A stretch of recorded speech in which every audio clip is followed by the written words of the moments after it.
This video has Kagurabachi spoilers up to chapter 51, where the manga currently rests in its pacing. This video is going to try and get you into Kagurabachi. If you're okay with spoilers and stuff, I'm going to be spoiling a lot, kinda, but it's why you should be reading.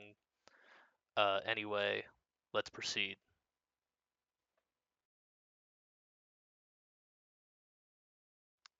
Our story starts with Kunishigi Rokuhira and his son working as blacksmiths, and Kunishigi gifting Chihiro, his son, some goldfish. These goldfish end up being the powers of his sword later, in simple terms, with uh, with Black being long range attacks, Akka being able to absorb stuff, and Nishiki being mostly speed and quick attacks. Kunishigi Rokuhira is a legendary swordsmith, and his swords are the equivalent of an atom bomb in terms of power. So he's basically the Oppenheimer of the series, uh, and that's a big starting point. Anyway, we're introduced to Mr. Shiba. He was an ex sorcerer FBI slash Kuwanabe is what they're called. He's loud, he talks a lot, and that's mainly his thing. He's cool, and he's an ex-agent, so he has a lot of information on the world and everything, and he's really powerful. And he helps Chihiro get a start. Everyone reveres Mr. Roku as a hero and his swords that he made as legendary things equivalent to an atom bomb. So when they get stolen and he gets killed, Chihiro goes out on a quest for revenge to find out who his dad's killer is, why he did it, all the details behind his death, and to also retrieve all the swords, uh, and using all the information that his father taught him. We then jump ahead to Now, who is a job for hire job posting person in this world, who's helping Chihiro search for his dad. She gets her first lead when Char shows up. Uh, Char's on the run from the Yakuza because she has magic healing powers, which could lead to helping them invent a brand new type of weapon. Uh, yeah.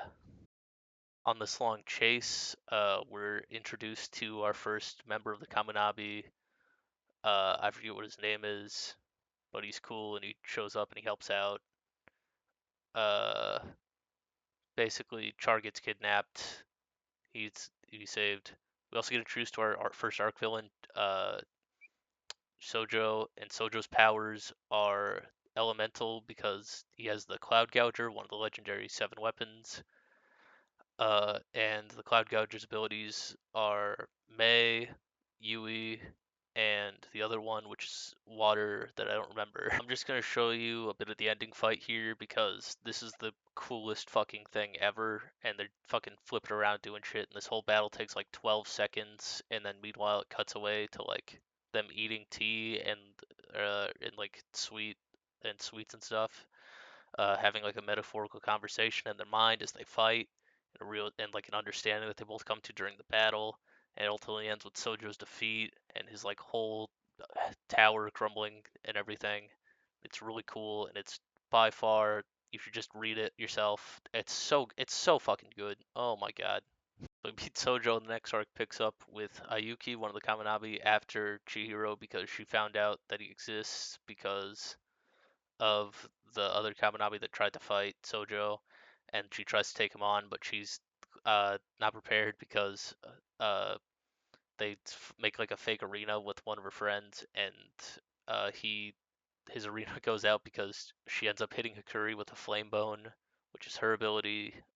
Everything I didn't explain this. Everything's based around like sorcery and stuff, and it's really cool. And I don't know how the flame bone works, but I just know it's cool and it's powerful right now. I don't know. On Proceed Man shows up, and he's so cool. He wants to proceed with his auction stuff that he's running. So basically, he shows up to his house, and Chihiro and Shiba are already sitting there in his room, waiting for him to show up, and it's so badass. Oh my god. He's like ready to fight, and he shows off his first like use of the video image technology slash projection, as well as he shows off his storehouse and stuff. But we end up losing this fight and giving away the N10, but it's actually all according to plan because we wanted to give away the N10 inside the storehouse so that we could find a way to enter it. It's so cool. Boom! Big reveal. Chihiro still has the Cloud Gouger and is using it to break into the Rekuzaichi and stop the auction of both his blade and the Shinoichi. Next, we got to talk about Hakuri. I kind of skipped over some of this, but I think he's one of the coolest characters in this arc. Basically, his brother always abuses him, and his first reaction to seeing his brother again is to immediately jump off a cliff and kill himself, which is really kind of based actually. So he's getting beat up by his brother all the time, and he's always getting abused. And he has this backstory where he helps a prison inmate, and talks about his trauma with her. And it's really interesting, and it really awakens his power later on. And it's such an interesting read through to realize that he has the powers of like everyone in his family, which is something that no one else can do with the storehouse power and with Iso, which is his big attack move. And it's so cool because immediately upon awakening this, he does a combo attack accidentally with Chihiro through the wall of like a tree that John Hishaku put in the way, which is just insane. It's just so cool. You need to read Kagurabachi. Oh my, I know I'm glazing a lot, but it's so fucking good. Just before Sojo was killed, he finished the development of his new weapon, the Daitenseki, which basically gives you a temporary power boost at the cost of your life. And we don't see this used until the Toe start using it, specifically Tenri, and it's really cool to see the thing from last arc come back in this way and like know that the Daitenseki is like kind of our new issue and problem that we're gonna have to deal with going forward. Crazy reveal: the emergency exit to the storehouse that we've been trying to enter has actually been closed and sealed off the whole time. Completely smashed the door like with a fucking sledgehammer, which is crazy. Big reveal. Not even the fucking Tono about this were guarding it, which is insane. To not even tell your own children that, which makes this guy even crazier. John Proceedman is fucking wild. Great arc. Probably my favorite so far, but there's only like 3 arcs right now. But I think you're forgetting someone just awakened the ability to use the storehouse. Boom! Right off the gate, he sends Chihiro to the storehouse, and then and then immediately he has to use Mei one last time. He tells his blade to lock in, and it fucking does, and then it vanishes immediately, and he picks up the N10.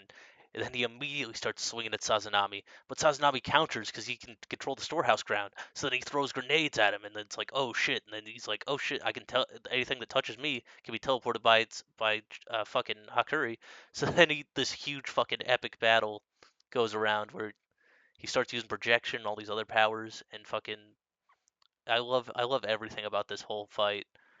Later on in the Hiyuki fight, Chihiro absorbs Hiyuki's power, the Flame Bone, using Aka, and I wonder if that was ever going to come back. So when Hiyuki actually enters the storehouse, he actually fucking uses it, and I was like, holy shit, he actually did absorb that, and he wasn't just like parrying. That's fucking crazy. That's crazy. I wasn't expecting that.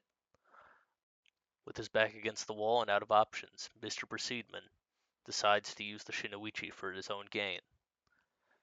He then decides to leave the storehouse and go into the main hall and use the centipede, killing almost everyone in the main auction hall that night, causing mass chaos and destruction. Everything's going crazy. Chihiro's trying to save every slave that's still in the storehouse that he can't save yet. He's still trying to auction. Meanwhile, he's dying out in front of everyone. Uh, everything's wild.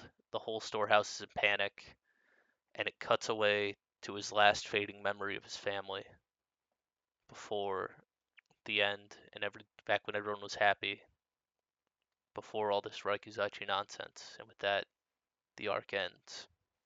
Anyway, it cuts away to everyone hanging out, having a good time, waiting for Chihiro and Hikari to recover. The arc is concluded. Everyone's safe. Everything's happy. We finish out the arc with a good ending. It's very good. Probably my favorite arc so far. Granted, this next arc's going really well, but yeah. Now we're catching up to the current arc. Chihiro decides to join the Kaminabi to defend the sword bearers that are still alive because they can't activate the swords because the sword bearers are alive. He needs to defend them because John Hishaku's forces are going after everyone. And we get introduced to Samura, who is a samurai without any eyes, which I think is a really good pun. And I like the way his design is. I like his attack so far, and I like everything he's done. He's probably the coolest character we've had so far, just based off design and stuff. And I really like the idea of this blind swordsman. His whole thing, his whole gimmick is really cool. And that's where we currently are right now at the end of chapter 51, is him killing a guy and being cool and kind of defending himself more than anyone else has, which is crazy. But yeah, really cool stuff. I can't wait to see where Kagurabachi goes in the future. Next section, we're going to talk about Takeru Hokuzono himself, and then we're going to get into some memes. So, they say Batman once said, "When I walk around at night while reading Kagurabachi, I become Chihiro Fukuhira." Wait. Is it? It might be the other way around. Hold on. I might have got that mixed up. Takeru Hokuzono once said, "When I walk around at night while listening to the soundtrack of the Batman, I become Batman," which is honestly a badass quote, and you can really feel Batman's influence on Kagurabachi's work as a whole, and it's a really cool thing. Another influence is Toto. There's one meme that gets passed around every time a new chapter drops that's like, "You've done it, good job." That's basically all the information I know about Takeru Hokuzono personally. So I'm gonna edit this section there and start talking about the memes.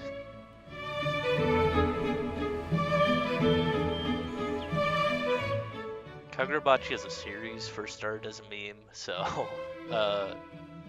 and some of these are pretty good. Some of these are like kind of just okay, but it all started out with Chihiro.png in different situations. Just kind of really interesting stuff. This fucking sword one. Anyway, sword fries. Anyway, then so every day I start with the morning with fresh hatred. Obviously, he doesn't really that much anymore because he's kind of found a family and everything. So that's a really interesting thing. Next is all these John Proceedman memes and all his Proceed memes. Fuck it, we Proceed all that. All these are great. I love these because it's really over characterizing the amount of times he says Proceed. It's really awesome. This one's I don't know about that one. Anyway, he just keeps proceeding, and it's really cool. Yeah, I love this. This one's just him as a Wojak. He looks like the one Wojak here. That's good. I love that. We when I have to my brother with a log because I'm bored. That's good. Love that. Save the Shonen Society. Good Bleach meme. This one's really interesting. So Kagurabachi's having a competition where if you submit your character, they could be killed by Chihiro as one of the volume covers, which I thought was really interesting and cool. This one's posing him as like a new Zoro character with like the female character joke, same thing as usual, you know. And then Divine Retribution fans calling it Kagurabachi. That name's way more badass in English, Divine Retribution. I mean, we should start calling it that more often. Shuke Haku Taiken. Last Sight, White Emperor Sword, if you prefer. Whoa, yeah, I do. That sounds badass in English. Next we have stupid lame ass frog face bitch. We killed your dad for $50 and a lighter. John's interested in you. Something about $50 and a lighter. Just killed this kid's dad for a lighter and $50.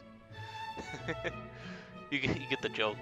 The joke is that they killed they're like, he's like, "Why'd you kill my dad?" And everyone's like, "We killed your dad for jack shit. We did it for the love of the game, baby."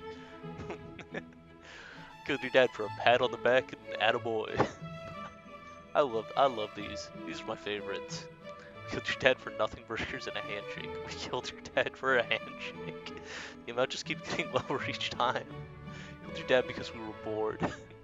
We killed your dad for 5 Robux and a Beyblade. We fucked your dad until 3 37,000 different positions. I'm your dad. I'm your mom, bro. Oh, that was your dad? Oopsie, you got the wrong dude. You didn't get paid, lol. We can kill nobody. Dumbass trip down this, bro. Killed your dad for bus fare, and then we walked. Stupid, I faked my death for 50 bucks and a lighter. Oh my god, I'll pay 50 bucks or a lighter to whoever kills him. The auction must continue.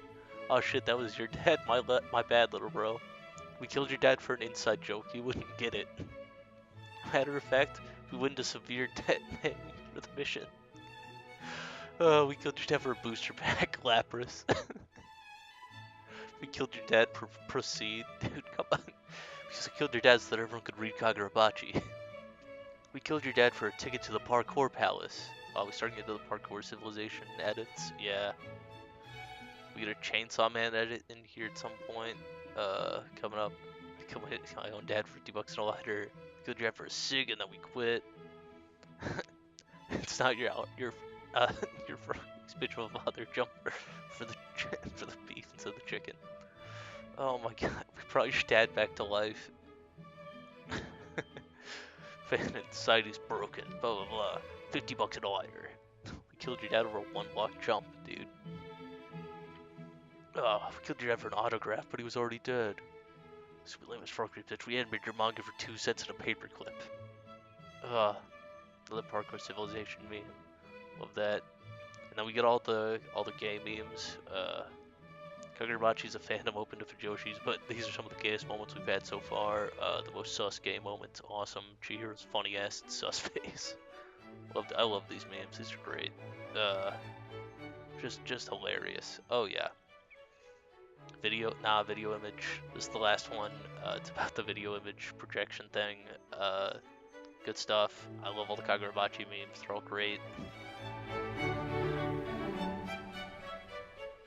Finally, I want to talk about the community. This whole community is basically held together by Kagurabachi Brazil, keeping everyone civil and saying read Kagurabachi every now and then. He's really the best guy in the community. Just, great guy. I love Kagurabachi Brazil. And then there's this meme with art wheels recently that people post. So every time there's an art wheel, everyone just goes post your hero, put your hero in the black category, put a curry in the white category, and stuff like that. Just every single time.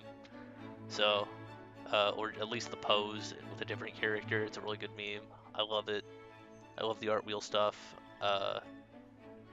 Yeah, I love all that, all the shit like that. It's great. Come outside, we won't jump you. With every time someone posts an art wheel, we're getting closer to the black or something like that. Great stuff. And then I can't imagine Kagurabachi losing, and I can't imagine Chad losing from Bleach. It's a good moment. I love it. It's so good. Because Kagurabachi really just doesn't lose polls. Kagurabachi won the poll to make this video happen.